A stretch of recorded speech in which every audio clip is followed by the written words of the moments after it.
Andijonning mard o'g'loni, sizga faxr bilan kuylar, yuragida bor iftixor, g'urur bilan elni o'ylar. Mustaqillik tengdoshiman. Turdim, yurdim, suyak qotdi. Har bir oqshom osudadir. Halovatda tonglar otdi. Bunyodkorim, iftixorim, imkonlari kenglashmoqda. Andijonim, tandajonim dunyo bilan tenglashmoqda. Yelkalarga tutib yelkam, men ham yaray el koriga. Vatan ichra Andijonim, shukr qilay men boriga. Fidoyidir yurtboshimiz, boshim silab kulib boqdi. Yuragimda ham iftixor, shijoatning o'tini yoqdi. Andijonning mard o'g'loni, sizga faxr bilan kuylar. Yuragida bor iftixor, g'urur bilan elni o'ylar.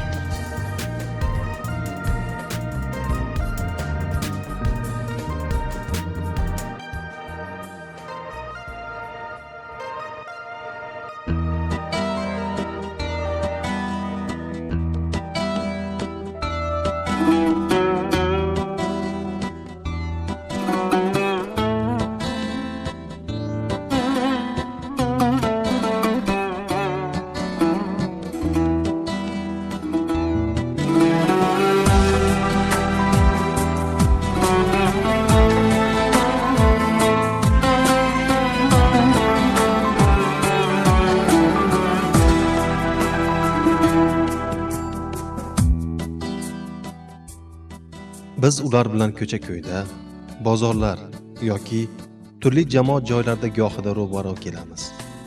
Lekin ular haqida sirtdan juda ko'p ma'lumotga ega bo'lganimiz, she'rlari, ijod namunalari bilan yaqindan tanishligimizga qaramasdan, yuzma-yuz kelganimizda xuddi notanishdek yonidan o'tib ketamiz.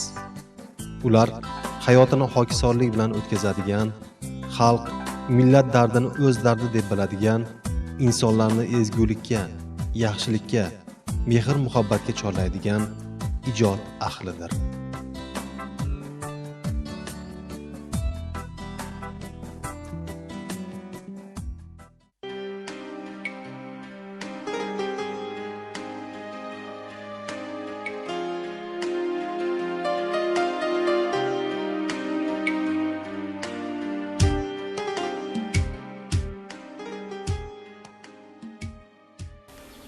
Oq teraklar ortidan bo'ylayapsan yana oy. Nega menga hijrondan so'ylayapsan yana oy. Oqar sel bo'lib yurak, ketar yel bo'lib yurak. Bir bo'lakni ming bo'lak etayapsan yana oy. Yorimdan xabar olgin, mayli yonida qolgin. Diliga sog'inch solgin, yetayapsan yana oy. Seni ko'rib oh desin, sog'indim Alloh desin. Yuragi yonib kelsin, kutayapti uni oy.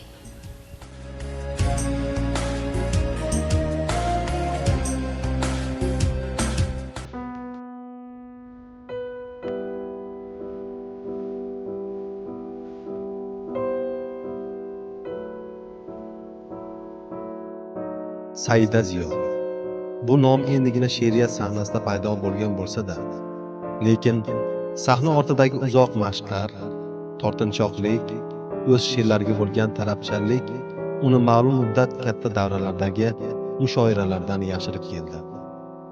Marhamatda o'tkazilgan uchrashuvlarning birida marhum shoir Muhammad Yusufning e'tirofidan so'ng shoirada o'ziga bo'lgan ishonch yanada ortdi. U o'z she'rlarini yanada ko'proq matbuotda bera boshladi va qisqa muddat ichida Saida Ziyo nomi bilan muxlislari orasida obro' e'tibor topdi.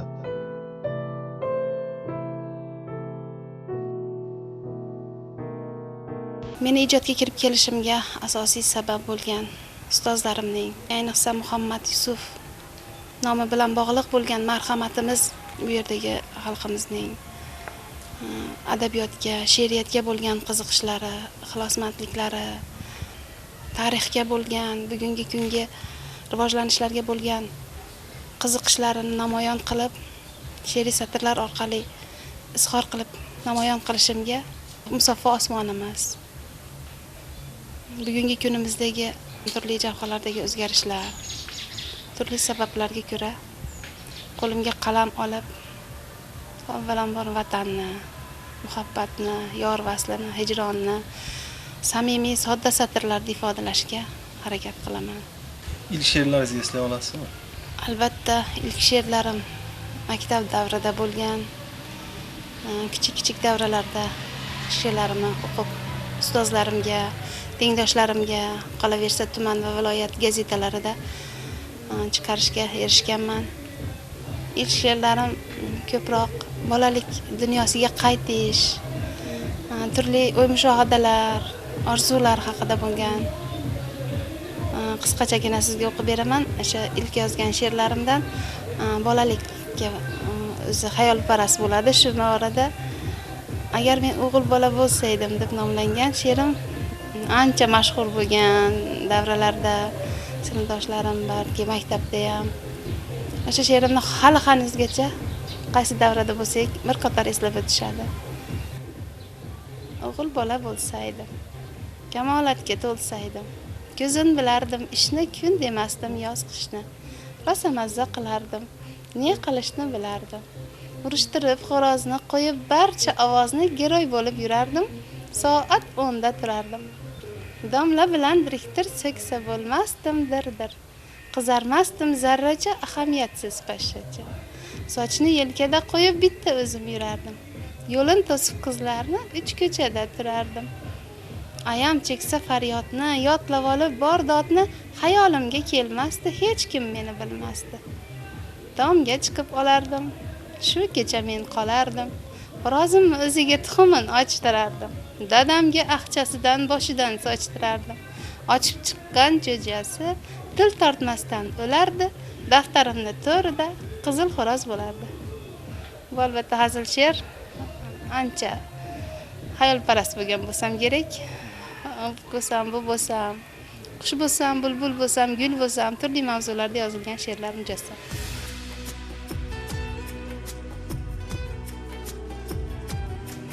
Marhamat tumani o'zining zabardast shoirlari, ilm va ijod namoyandalari bilan ma'lum va mashhurdir.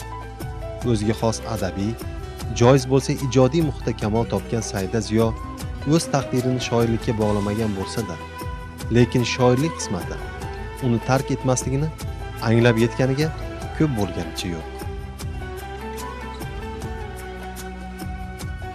Inson tabiatida shunaqangi ichki tuyg'ular bo'ladiki, buni til bilan izohlab bo'lmaydi. Albatta buni ichki kechirmalarni so'zlar marjonidan sekin ohistagina qog'oz qoralab to'kib borganingdagina seni asl qiyofang, qalbingni qanday hislarga boyligi namoyon bo'ladi. Shu tariqa men ham shoirlikni xizmat qilib, kasb qilib olmoqchi emasman. Bu albatta kimga qanday erish tuyulishi mumkin, lekin asl kasbim boshqa. Necha yillardan beri shu ma'rif sohasida ishlayotgan bo'lsam, har jihada avval ilgari maktabgacha ta'lim bo'lgan muassasada ishladim. Tumanimizdagi 8-maktabgacha ta'lim muassasasida Olmaxon opa Boltayeva qo'lida ishladim. Bunda ham albatta meni ham bola bilan ishlashimda, ham ijodimda bu maktabgacha ta'lim muassasasi, ya'ni bog'chalar juda katta o'rin tutdi. Bola bilan ishlash, ularni har bitta harakatiga sinchkovlik bilan qarash, maktabga chiqib ketayotgan, ilk qadam bosayotgan bolalar bilan shug'ullanish, ularni maktabga tayyorlash. Bu narsa meni tajribamda, ijodimda yana ham mukammallikni kasb qildi. Ma'lum vaqt o'tib mana maktabga ishga qabul qilindim. Bu yerda ham yana albatta bolalar bilan uzviy bog'liqlik. Men tasavvur qila olmayman, ijodimda ustozlar, o'quvchilar, shogirdlar, ustoz shogird an'anasini davom ettirib, albatta har bitta yozilayotgan she'rimda shularni aksini ko'rib turaman. She'riyatga qiziqishingizda oilaviy muhitda ham bir ta'sir bo'lganmi? Albatta. Oilaviy muhit katta ta'sir ko'rsatgan. Meni dadam o'zi ijodkor bo'lib, mumtoz qo'shiqlarni maromiga yetkazib ijro etadi. Marhamat tumanidagi elektr tarmoqlari korxonasida uzoq muddat ishlagan. Shu ishlash bilan birgalikda tashkil etilgan badiiy dastaga rahbarlik qilib turardi. Shunaqa muhit bo'lganligi uchun biz uyimizda hamisha ijod bilan, qo'shiqchilik bilan uzuy bog'liqlik har doim mujassam bo'lgan. Shunaqa sabablarga ko'ra meni yoshlikdan, bolalikdan adabiyotga, she'riyatga, so'zlarni o'z o'rnida ishlatishga layoqatim asta ko'rinib o'z natijasini berdi. Meni eng yaxshi ko'rgan qayta o'qib, qayta shundan ta'sirlanib, ruhiyatiga singib borgan asarlarimdan biri O'tkir Hoshimovning Ikki eshik orasi romani. Bilasizmi? So'zlarni qanchalik o'z o'rnida ishlata bilgani, voqeliklarni yorqin tasvirlab berishlar, o'qigan adabiyotlaringizdagi sinchkovligimiz bizga albatta qo'l keladi ijodda.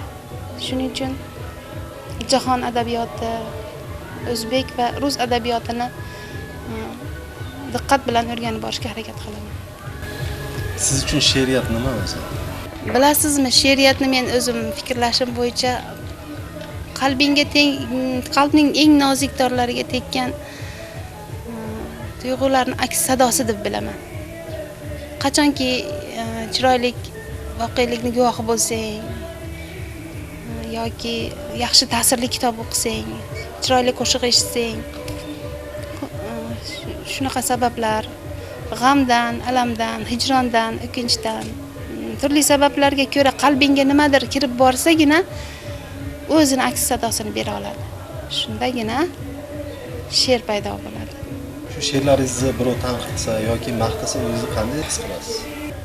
Hozirgi kunda ijod qilayotgan juda ko'p shoirlar bor. Endi hammasini ham to'la to'kisligicha real hamma voqelikni yoritib bera oladi deb aytib bo'lmaydi. Shularning qatorida men ham o'zim hali yetuk shoir hamma darajasiga yetdim demayman. Qachonki men o'zimdan qanoat hosil qilmadim, yozgan she'rimdan qoniqmadim. Demak, men ishlashim kerak. Hali o'qib o'rganishga ulgurishim kerak. Hali men ko'p o'z ustimda ishlashim kerak.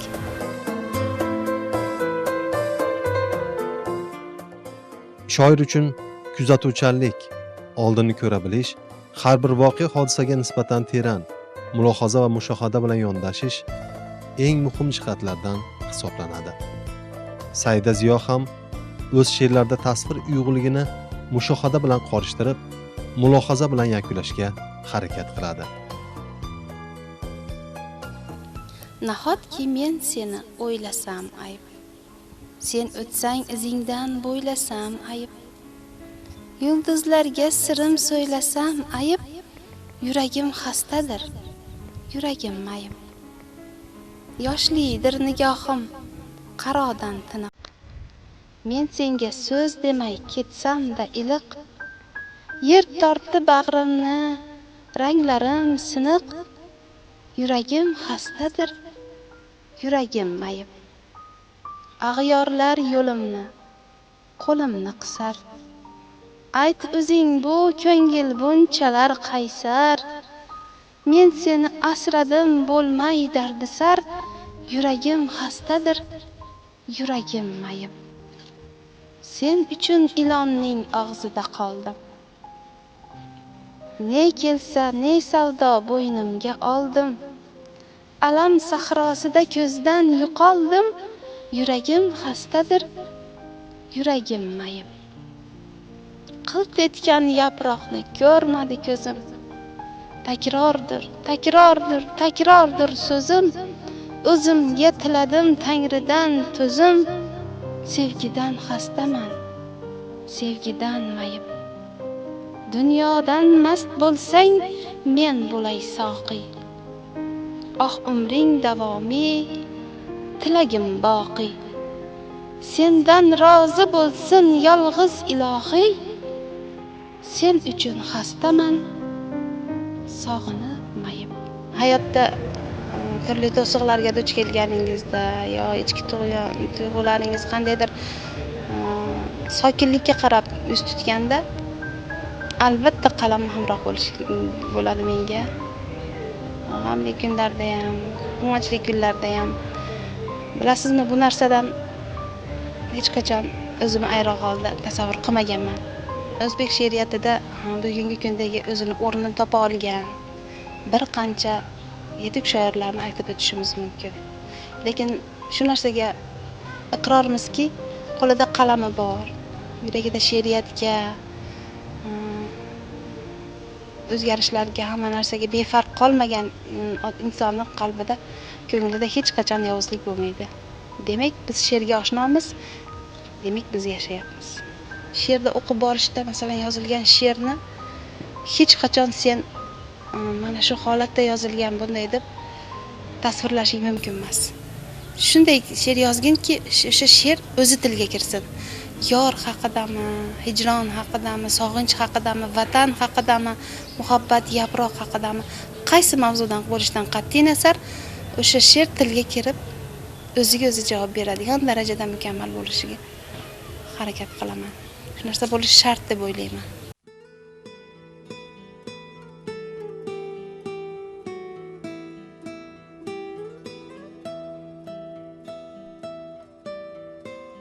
Saida Ziyoning ilk kitobi bosmadan chiqib, o'z muxlislarining qo'liga yetib borganiga ko'p bo'lgani yo'q. Lekin qisqa fursat ichida uning muxlislarining soni yanada ortib ketdi. Kitobga kiritilgan she'rlardagi samimiylik, odamiylikni ulug'lash, o'zaro mehr, muhabbat tuyg'ularini qadrlash singari fazilatlarning oldingi qatorga olib chiqilishi va boshqa ijodkorlarga o'xshamaydigan ifoda usuli kishini o'ziga rom etishi shubhasiz.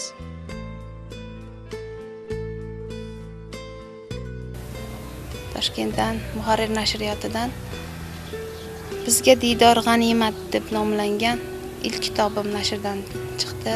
Bu kitobni taqdimotini o'tkazdik. Ustozlarim tashrif buyurishdi. She'riyatga ixlosmand bo'lgan muxlislarim bor ekan o'z o'rnida. Ular bu narsadan befarq qolishmadi. Olis tumanlardan shunaqa marhamatdan Saida Ziyo ismli shoira chiqibdi deb e'tiborga olib kelib yo'qlab ketganlar ham bo'ldi albatta. Men ularning oldida hamisha ta'zimdaman, qarzdorman. Chunki meni yozgan ozginagina qalb kechirmalarim ularning dilida o'z o'rnini topa oldi. Men shundan baxtiyorman. Oilangiz haqida ikki gapirsangiz. To'ng'ich farzandman. Ya'ni boshqa birinchi farzandman. Birinchi kelin bo'ldim. Singillarim, ukalarim hammasi o'z o'rnida. 3 nafar farzandim bor, 2 o'g'il, 1 qiz. Bular ham meni ijodimga befarq emas. Ayniqsa qizim ko'proq meni ijodimga yondashishga, menga yordam berishga, bilasiz, bu ijoddan ancha murakkabliklarni kashf qiladi. Shunda menga malham bo'lishga, yonimda menga ko'mak berishga harakat qiladi.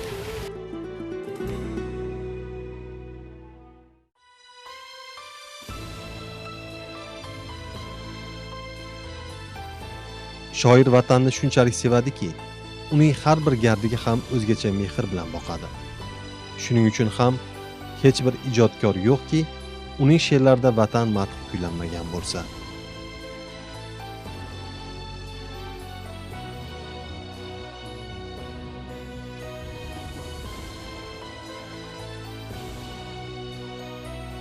Tashqaridan qaraganda hamma narsa oddiydek, hamma narsa jo'ndek tuyuladi. Lekin buni asl mohiyatiga kirib kelganimizda biz erkinmiz, ozodmiz. Shu jumladan obod diyorda yashaymiz. Biz shukrlar keltirishimiz kerakki, biz mustaqil O'zbekistonning farzandlarimiz. Bizga hamma imkoniyatlar bor. Mana ijod qilishimizga, hamma tomonlama o'zimizni ko'rsata olishimiz uchun hamma sohalarda bizga keng yo'l yoritib berildi. Shu jumladan ijodga ham. She'r qachonkim, qo'shiq qachonkim kishining qalbiga kira oladi. Tinchlik, xotirjamlik bo'lgandagina. Garchi shunday ekan, biz avvalambor birinchi o'rinda bu mustaqilligimizga erishishimizga, yurtimizni tinch bo'lib, kishilarimizni halovatda uxlashiga sababchi bo'lgan kishilarni duo qilishdan toymasligimiz, tiyilmasligimiz, hamisha charchamasligimiz lozim. Garchi shunday ekan, biz obod diyorda, ozod diyorda, halovatda yashashimiz biz uchun tuganmas baxt bo'ladi. Men o'zbekman desam kulib, mehmon do'st deb ketdi Yunon. İftixordan bu vujudim to'lqin urib o'tdi chunon. Ko'z quvnatar ko'cha ochib O'zbekiston atab qo'yding. Poyimizga gullar sochib buni kamtarlikka yo'yding. Boburingni avlodini yetkazding-ku armoniga, yurtboshimiz har so'ziyu ko'ngil berib farmoniga, belni mahkam bog'lab turib keldingizmi jonim deding. Ko'ring bunda navoishin, bu andadir jonim deding. Anhorlaring labidagi rayhoningga suyangayman. Qayga borsam yorug' yuzim, shuhratingdan quvongayman. Halol erur bir tatim tuz, jafokashim mardonamsan. Vatan ichra andijonim, sajdagohim yagonamsan. Bugungi kundagi O'zbekistonning yorug' va nurli yo'lidan borayotganligiga mana o'zimiz guvoh bo'lib turibmiz. Andijonimizni qanday o'zgarishlarga, qanday javhalardagi burilishlarga yuz tutganligini mana o'zimiz guvoh bo'lib turibmiz. Mana chiroyli ko'chalarimiz, keng va ravon, yorug', nurli uylar qurilyapti. Insonlarning turmush tarzini rivojlantirish, bu narsalarga faqatgina mehnat orqali, yaratuvchanlik ruhida yondashganligimiz mana samarasi bilinib turibdi. Bu narsa har bitta shaharda, har bitta qishloqda, har bitta tumanda, har bitta ko'chada o'z aksini beryapti. Biz shu jumladan bizning marhamatimizda ham juda katta bunyodkorlik ishlari olib borilyapti. Ko'chalarimizni, yo'llarimiz nurafshon bo'ldi. Mana o'zimizdan chiqayotgan mashinalar ko'chalarimizni to'ldirib yuribdi. Bular albatta bizning faxrimiz. Ertangi kungi, ertangi farzandlarimizning kelajagi uchun hammasi to'la to'kis xizmat qilishiga aminmiz. Har ishniki Alloh xohladi bo'ldi. Har ishniki Alloh xohlamadi bo'lmadi. Mana shu narsani qalbimizga Alloh singdirgan ekan. Biz albatta ijod qilib yaxshi natijalarga erishishga, kishilarning qalbidan joy olishga, yaxshilik urug'larini, ezgulik urug'larini, nurli ziyolarni tarqatishga o'zimizda kuch topa olsakkina, shunda shoirman, shunda shoiraman deb ayta olamiz. Demak, biz yo'ldamiz.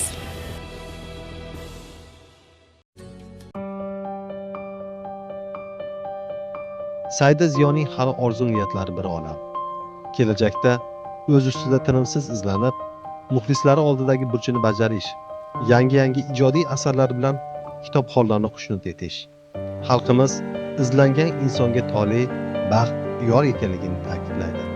Darhaqiqat izlanib, o'z ustida tinimsiz ishlab, betakror she'rlari bilan minglab, millionlab she'riyat muxlislarining qalbidan joy olish baxti Saida Ziyo qismatida ham bor ekanligiga umid bildirib qolamiz.